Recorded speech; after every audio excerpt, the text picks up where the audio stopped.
Now, before I start discussing these weapons, I'm just gonna state that I'm not going to go into any builds. I'm not gonna talk about stats, I'm just gonna talk about what I think of the weapons. There are channels that are much better at explaining the stats. I'm not good at them, and I don't really care for the number crunching either. Enjoy! From the red and black edgelords comes a fitting weapon, a dagger to stab everyone in the back with and cause mass hysteria. Or at least a small scale one, since it does nothing but radiation damage by default. Which ties into one of its unique mechanics where it will restore your shields and create overshields when you hit an irradiated enemy.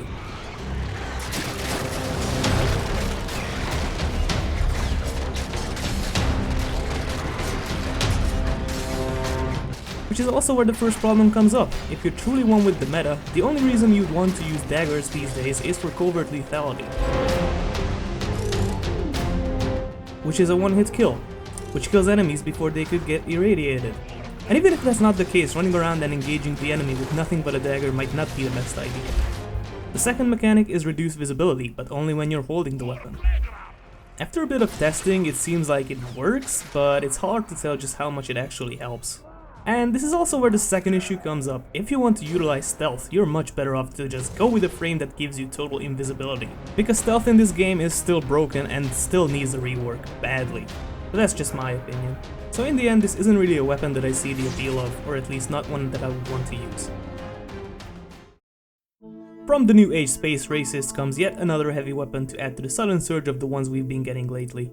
The Sancti Magistar is pretty consistent with Locust's theme since it's focused on healing and status resistance.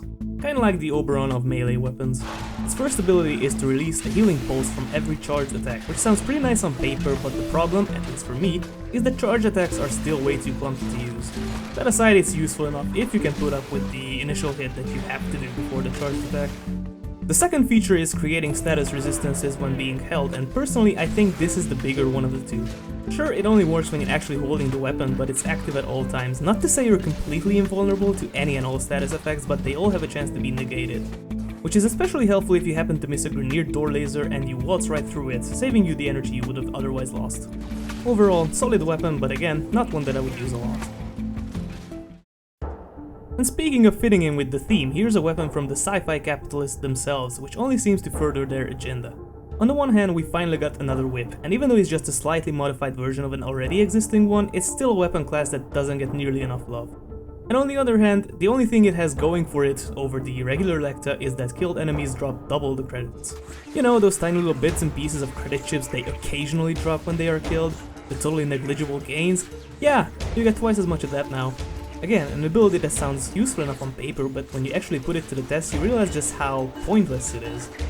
The only time that I can see this being beneficial is on a double credit weekend with a credit booster, since that theoretically gives you an 8 times multiplier, but even then it shouldn't be that much. Now, even though I was not the one who came up with this joke, it is just too good to not be said again. This is a whip, an electric one at that, which makes enemies essentially work harder by giving you more rewards. Yep, this is a slave whip. And although I'm sad to say, this is also one of the weakest Syndicate melees of the bunch. So here's a weird one from our one and only computerized Dora the Explorer, who as always nabbed the weapon plans from her computerized librarian buddy when he wasn't looking, made some lazy adjustments to it and 3D printed it as her own. In all seriousness though, Suda's Heliocore really is a weird one, a side grade to Simaris' own as opposed to a straight upgrade, so this time the similar incident isn't repeated. It's still got the original function of scanning enemies on kill, which is still a really nice ability for it to have, but the usefulness of the second feature is kind of questionable. Instead of just scanning killed enemies, if you also channel when you finish them off, you get a specter of said enemy.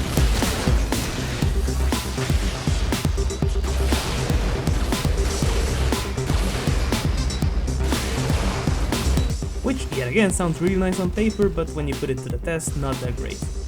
Of course, the natural expectation is that you can only have one of them at any time, which is indeed the case and it makes sense. What doesn't, however, is that unlike with normal specters where they are active until they are killed, the ones summoned by the Heliocore have a timer on them. Which, for me at least, completely kills the appeal. That, and the fact that summoning doesn't even work with finishers, makes this a weapon I won't be using much either. Now this is the big one, the one you've probably heard a bunch about already, and with good reason. From our beloved Tenno Elitist squad comes the Telos Boltace, which is, I dare say, objectively the best bladed tonfa available in the game right now. And with how little of those we've been getting, there's a good chance this will stay true for a long while, or until it gets nerfed. This is another Syndicate melee that has just a single unique ability listed to go along with the Sakura Electa, only this weapon is top tier as opposed to being borderline useless.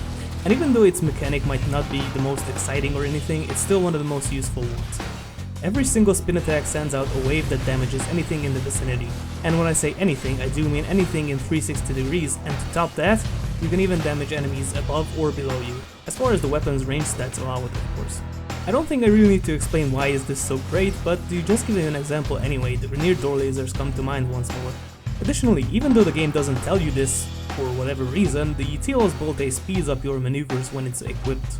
This weapon has actually exceeded my expectations, and it's actually one that I could see myself putting my broken war down for. The last of the bunch, a modified version of the Sidon from our justice-seeking ballmongerers. And it's right up there with the Sakura Electa. Or rather should I say, down there with it, quite possibly even lower actually.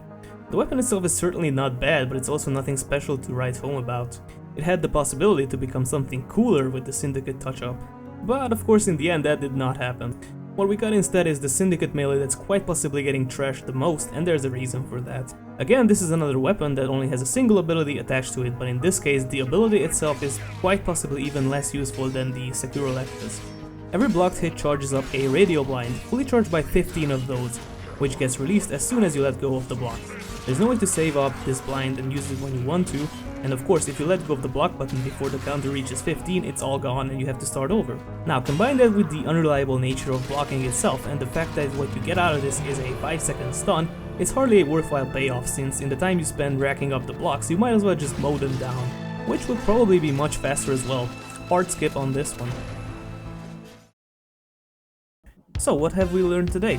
Vale does not keep up with the meta, Loka is healthy as ever, Baron still only care about profit, Suda is stealing tech again, Axis is spin to win, and Meridian didn't even make an effort. Would I recommend any of these weapons? Sure, the Voltace and the Magistar, maybe the Heliocore if you like the gimmick, or you know, the Lecta if you want to get in touch with your sadistic side. But that's all for now, see you next time.